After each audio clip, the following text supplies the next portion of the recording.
Мына суреттер сізге таныс па? Сары шегі жоқ бітпейтін бөлмелер, түрі жаман құбыжықтар, не зерттеп жүргені белгісіз ғалымдар және бастысы шығуы мүмкін емес әлем. Бүгін сіздердің назарларыңызға 2026 жылы жарық көрген The Culisse реальности фильміне шолу жасамақпын. Өте қызық бейне бастауымыз алдын арнаға тіркеліп, осы бейнеге лайк басып, сары бөлмеге түсіп кетсеңіз, қандай іс-әрекет жасайтыныңызды жазып кетіңіз. Онда кеттік. Кино 1990 жылғы эксперименттен басталады. Үстіне сары скафандр киіп алған бір ғалым ойда жоқта бір сары әлемге тап болады. Сап-сары, шегі жетпес бөлмелер, әр бөлмеде қорқыныш тудыратын түрі жаман заттар. Сонымен ғалым негізгі әлемнен байланысқа шыға алмай бөлмелерді зерттеп бастайды. Бір кезде алдындағы бір бөлме ужас киноларға тән дауыспен жаймен ашылып, ішінен бір бөжей ғалымға қарай келе жатады.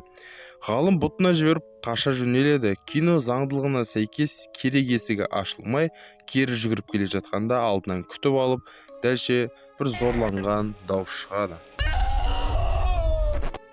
Киноның басты кейіпкері қара нәсілді, агрессивный, жүрген жерінен шөп шықпайтын әйелімен ажырасып, үйіне қуып жүріп, ашым таза сорлы адам ғой. Оның мебель сататын үлкен маркеті бар. Жаңа айтқандай, депрессия болып жалғыздық сезінген соң психологпен сұхбаттасуға келеді. Психолог рөлдік ойын ойнау ұсынып, сенің әйеліңмін, ішіндегінің бәрін маған айт дейді. Әрине, бұл сорлы ішіндегісін бәрін ақтарып, тіпті психологты ұрысып, боқтап салады ғой, бірінші рет көрген адамына. Сонымен кино Кларктың қарақша рөліндегі рекламасымен жалғасады. Менен мебель алыңдар, басың тиет, қорылтайсың сұрасып, тегін бар жоғы айына 500 мың төлесең болды деп емізіп, мобилографтарға да ақшасын төлемей қуып жібереді. Кешке телектің қалауын көріп отырып, светі шайып бастайды. Соңында бүкіл светі сөніп, бір кезде бір жерден кішкене жарықтың көзі шалады. Жақындап қолымен ұстап көрсе, бос кеңістікпен, текстурамен арғы өмірге амп ете қалады. Бая вахуе боп, сары шегі жоқ бөлмелерді аралай бастайды. Қарап келет, бір кезде алдынан осы ма қорқыныштысы деп жүрісін жалғастырады. Осы кезде алдынан бір адамның сұлбасы көрінеді. Біздің черныйда страх жоқ қой, соған қарай жүре бастайды. Бірақ бұл да бір картоннан жасалған зат болып шығады. Солай көті жыбырлап, біраз жерде көріп, бір қуысқа мұнда біреу бар ма деп айқайлайды. Бір көлеңкені көріп, деп қашады. Солай жүрегі қатты соғып, жаңағы текстурадан үйіне қайта өтеді. Келесі күні психолог ханымға келіп, ойбай маған сеніңіз, мен сары дафеге бөлмелерді көрдім.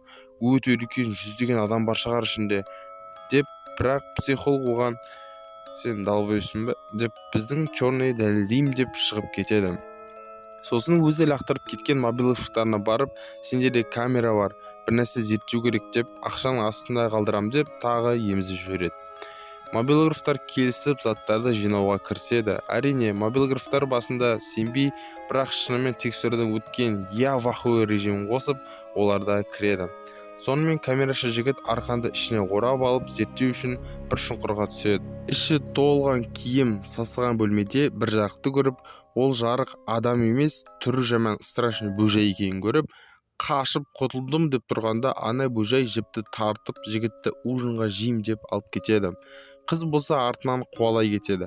Ал біздің арам черный өзім аман болсам болды деп сібіліп кетеді. Жүгіріп бөлмеге кірсе, ортада шырша, басында жұлдыз деп тұрғанда, бір бөжей қуалай жөнеледі. Сонымен черныйды қоя тұрайық. Психолог көңілі құлазып, черныйды уайымдап жұмысына барады. Іздеп жүріп, текстура рас екен-ау деп ішіне кіріп іздей бастайды. Енді психолог вахуе боп бәрін қарап, суреттен не жазылған ұқпай тұрады. Білейм, әйтеуір бәрі батыр, бәрі страхтарын ыстыда алып сағандар. Кларк психологты тауып алып, бірақ Кларк не екенін етін біліп па, психологты қылқындыра бастайды. Көзін ашса, орындыққа байлап қойыпты. 2-3 бөжеймен достасып алғанда жүр. Екі қасындағы бір мутанттың ішін жұлып, ол үші күріш екен. Соны психологқа береді депті. Таза грин флаг қой. Сонымен байлап қою себебі рөлдік ойын ойнайық. Сен менің әйелім бол, мен саған ұрсам деп бір бөжейдің шашын қырқып, психологқа кигізіп қояды. Содан психологта қорқынышсыз, сен тек өзіндігін дұрыс деп ойлайсың, негізі бәріне сен кінәлісің деп айтып тастайды. судан черный мұңайып психологты босатады. Сол кезде бір нән черный бөжей келіп біздің черныйды тістеп өлтіріп тастайды. Сосын психологты қуа жөнеледі. Психолог ұзақ қашады. Киноның қарғыс-атқыр заңдылығына сәйкес тіпті аяғын сындырып алатыны бар ғой. Солай қаш болып ана бөжейден кіттай қуыста тығылып тұрады. Психолог миы істемей бір кезде оны ғалымдар тауып алып өздеріне алып кетеді. Психологтан сұрақ жауап алу үшін бір доктор келіп, не көрдің, ананы көрдің бе, мынаны көрдің бе деп сұрақтың астына алады. Психолог мені жібересіздер ме деп сұрайды. Жауабы жоқ. Ол да бөжейлердің кейпіне ғалымдар ауыстырып жіберіпті. Бұл кино арзан скримерлер мен монстрлар жоқ, бірақ бұл шедевр. ТикТоктан, ютубтан толығырақ зерттейтін болсаңыздар, вообще шокта боласыздар. Келесі бейнелермен кино бұдан да қызық болмақ. Арнаға тіркелу, лайк басу сен үшін 3 секунд, ал мен үшін осындай видеолар жасау үшін супер шабыт. Алдын ала рахмет. Келесіде көріскенше.